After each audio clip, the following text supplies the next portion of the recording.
Եվրոպական խորհրդարանը լիագումար նիստում կքննարկի Բաքվում պահվող հայ ռազմագերիների հարցը։ Ադրբեջանի կողմից հայերի ապօրինի կալանավորումներն ու այդ թվում բարձրաստիճան քաղաքական ներկայացուցիչների կեղծ դատավորությունները, խորագրով քննարկումները տեղի կունենան վաղը, իսկ հրատապ բանաձևի քվեարկությունը նախատեսված է մարտի 13-ին։ Ադրբեջանական բանտերում 23 հայ է պահվում, այդ թվում Ադրբեջանի կողմից Արցախի վրա 2023-ի սեպտեմբերի 19-ի ռազմական հարձակման հետևանքով երևարված 16 անձինք։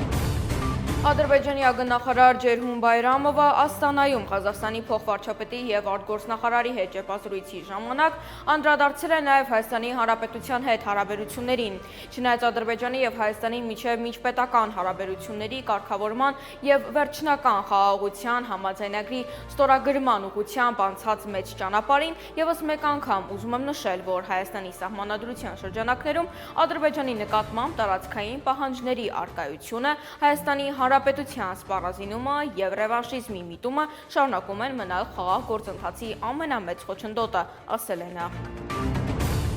Սիրիայում տուժածների շրջանում Հայաստանի Հանրապետության քաղաքացիներ չկան, մարտի 11-ին հայտնել է Հայաստանի ԱԳՆ, նշելով, որ հետևում են Սիրիայում զարգացումներին։ Հալեպում Հայաստանի գլխավոր հյուպատոսը կապի մեջ է տեղական իշխանությունների և համայնքային կառույցների հետ։ Հյուպատոսությանն ուղղված դիմումների բովանդակության փոփոխություն չի գրանցվել, ասված է հայտարարությունում։ 2 օր առաջ Հալեպում լույս տեսնող Գանձասար պարբերականը տեղեկացրել էր, որ Լաթաքիայի մուտքի մոտ 2 հայր և որդի կրակոցների զոհ են դարձել։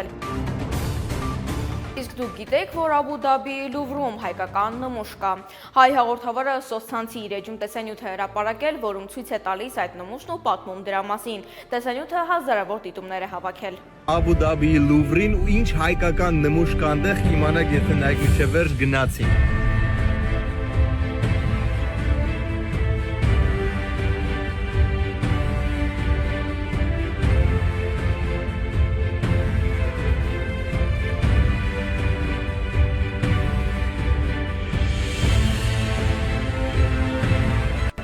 Սամուրայի դրախտակ, 18-րդ դար, հելիզիկալներում Հետան Ռեմբրանտ կաշկա։ Եվ կանից ես փորձում են համոզել, որ մենք ու մեր պատմությունը տենց առանձնապես իրար հետ կապ չունենք, այս նոր Հայաստանը տենց ինչ-որ Հայաստանից կտրված բանա, ցանկացած թանգարան, որ մտնում ես, հայկական նմուշ ես տեսել, շարականների հավաքածու, այստեղ Աբու Դաբիի Լուվրում, այսինքն ոչ էլ տենց առանձնապես վերջերս կառուցած, այստեղ եմ կարծում, որ շատ կարևոր է հայկական ժառանգությունը ցույց տալ եւ ոչ թե մեզ անջատել Արարատից, մեզ անջատել մեր պատմական հողերից եւ մնացած մեր արժեքներից։ Ուրեմն ոնց է ստացվել, որ սա Լուվր է,